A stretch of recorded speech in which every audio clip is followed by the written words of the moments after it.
hvala za povabilo, sodelovanje na tem zanimivem simpoziju. Mislim, da smo govorci zelo raznoliki in bomo na koncu videli, kakšen bo preseg teh naših debat oziroma referatov. No, jaz bi govoril o nekem mogoče malo drugačnem pogledu na Leonarda, kakor smo ga vajeni. Ne obstaja samo en Leonardo da Vinci, ampak sta pravzaprav dva. Je na predavanju, ki ga je imel leta 1953 o 500-letnici Leonardovega rojstva povedal filozof in zgodovinar znanosti Alexander Poirel.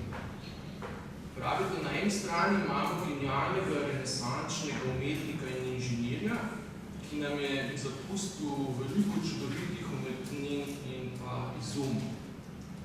To je Leonardo kot javna osebnost, ki jo poznamo iz umetnostno-zgodovinskih umetnin. No, poleg te mitične figure renesančnega genija, pa po Poirelovo obstaja še drugačen Leonardo, ki je manj poznan. To je zasebni Leonardo, kot ga lahko spoznamo skozi zapiske, ki jih je pisal na pol šifrirano, beremo jih lahko v zrcalu. In širša javnost vrsto stoletij sploh ni poznala. Večino teh Leonardovih beležk so odkrili in preučili šele konec 19. stoletja, ko so jih našli založene v arhivih večjih evropskih knjižnic. No, nekateri zgodovinarji znanosti so tega drugega Leonarda zapiskov obravnavali kot nekakšen vezni člen med srednjeveško in novoveško znanostjo. Leonardo naj bi bil recimo po mnenju francoskega fizika in zgodovinarja Pierrea Goema celo ključni vezni člen med na eni strani srednjeveškimi zametki znanosti, ki so nastajali tudi v Parizu, na tamkajšnjih univerzah in kasnejšimi prvimi novoveškimi znanstvami. Vendar se zgodovinarji znanosti danes bolj ali manj strinjajo, da Leonardo ni bil prikriti znanstvenik, ampak predvsem povsem običajen umetnik oziroma obrtnik. Interpretacija zgodovine znanosti, ki je želela Leonarda videti kot ljubitelja starih knjig in poznavalca srednjeveške filozofske tradicije, gre na nek način težko skupaj s pričevanjem o Leonardu, ki ne bi le za silo bral latinsko, pisati pa je menda znal samo v jeziku toskanskih kmetov, pri čemer je besede zapisoval fonetsko brez pretirane pozornosti na slovnico. No, močen argument proti Leonardu kot veznemu členu med znanostjo srednjega in novega veka ne bi bilo tudi dejstvo, da v svojih zapiskih ni uporabljal srednjeveške učene terminologije, kar očitno pomeni, da scholastičnih virov ni podrobno študiral, ampak jih je bolj kot ne slučajno omenil. Prav tako menda v njegovih zapiskih ni niti ene same teoretične znanstvene ideje, ki bi bila zares nova in je ne bi poznali v znanstvenih šolah tistega časa. No, ne glede na to, da so zgodovinarji tezo o Leonardu kot neke vrste veznemu členu med srednjeveško in novoveško znanostjo ovrgli, pa lahko pri Leonardu vseeno najdemo nekatere zametke kasnejšega diskurza, ki mu pravimo moderna ali pa galilejska znanost. No, da bomo lažje razumeli, kje bi lahko pri Leonardu opazili ta ključni epistemološki prelom, si najprej podrobneje pogledamo, kaj je v tistem času sploh, kaj sta pomenili besedi znanost in umetnost. No, kot klasično znanost razumemo ideal znanstvenosti, ki se je razvil v visokem srednjem veku. Začetki segajo v obdobje prvih latinskih prevodov nekaterih ključnih Aristotelovih metodoloških spisov, to nekje v sredini 12. stoletja. No, po Aristotelju je cilj znanstvene razlage pokazati, da je obravnavani predmet ali pojav nujno takšen, kot smo ga opisali, oziroma da ne more biti drugačen. Kaj to pomeni? To klasično aristotelsko znanost si najlažje predstavljamo s primeri iz živega sveta. Če najdemo neko novo rastlino, ne moramo takoj vedeti, ali je ta rastlina tipični predstavnik svoje vrste. Iz enega primerka ne moramo ugotoviti, ali je rastlina v popolnosti razvila svoj notranji potencial oziroma svojo naravno formo.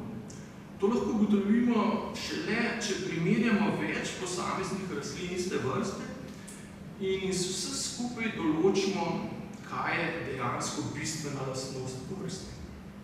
In to je v jedru znanstvenega postopka, ki je značilen za klasično aristotelsko metodo.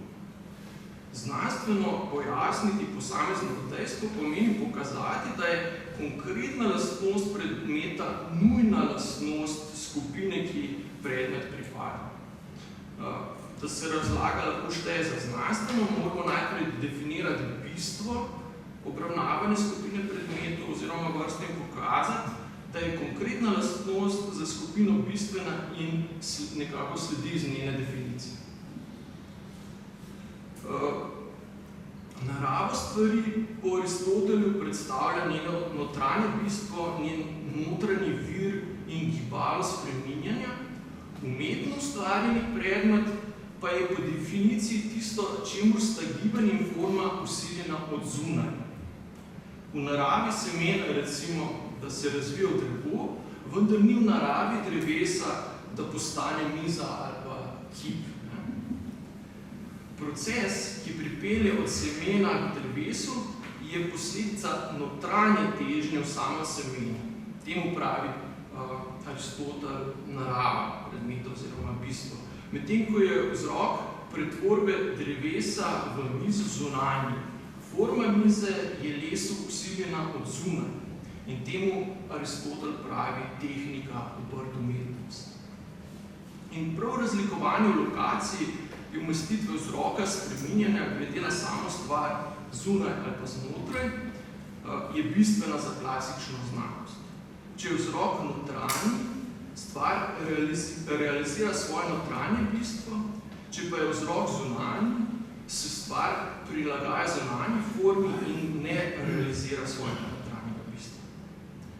V klasičnem znanstvenem diskursu je ključna ločnica na naravno grajene forme in umetno vsiljene forme.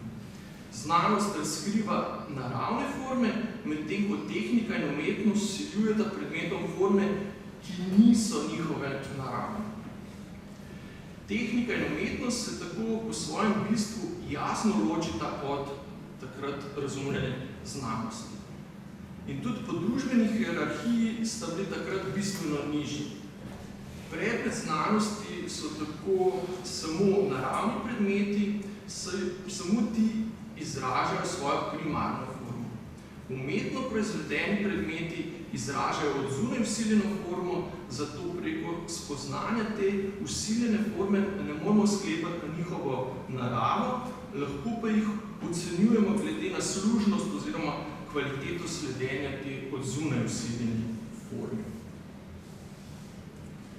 No, eden ključnih epistemoloških obratov, ki ga je prinesla moderna novoveška znanost, je bil eksperiment. Če so znanstveniki prej želeli odkriti te notranje forme, ki so usmerjale pojave, je bil cilj, so pač morali zaporedoma velikokrat opazovati nek predmet ali pa pojav. No, zdaj je bil pa cilj drugačen. Da nek pojav razumemo, sedaj ni več pomenilo, da poznamo njegovo naravno formo, ampak da ga znamo umetno proizvesti. Najbolj preprosto eksperiment opredelimo tako, da z njim umetno reproduciramo nek naravni pojav. In če nam uspe, smo razumevanje pojava potrdili. Mehanska kopija pojava je povsem umetno povzročena, ampak na nek način po tej novi epistemologiji postane merilo resnice in razumevanja, ko nekako ne verjamemo več v te naravne forme. Novoveška znanost išče univerzalne zakone, ki veljajo v vseh primerih, ne le v idealnih razmerah. Galilejev zakon kot tak tipičen primer enakomerno pospešenega padanja težkih teles velja univerzalno za vsa telesa v vseh okoliščinah.